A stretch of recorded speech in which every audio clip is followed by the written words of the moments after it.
बिस्मिल्लाहिर्रहमानिर्रहीम।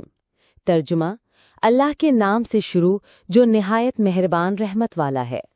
आप देख रहे हैं दिल से बातें 454, जहां कहानियां बनती हैं सबक और बातें जाती हैं दिल तक। बेईमान ताजिर, झूठा ताजिर, मुकम्मल कहानी।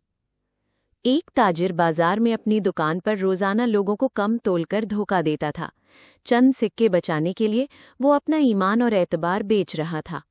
लोग कुछ अरसा तक बेखबर रहे। फिर एक दिन एक अक्लमंद गाहक ने चालाकी से तराजू चेक किया और सबके सामने ताजिर की हकीकत जाहिर कर दी।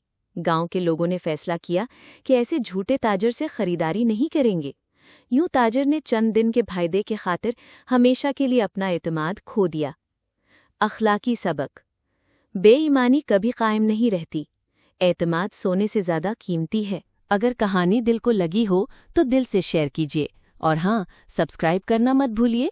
मिलते हैं अगली बात में, सिर्फ दिल से बातें 454 पर।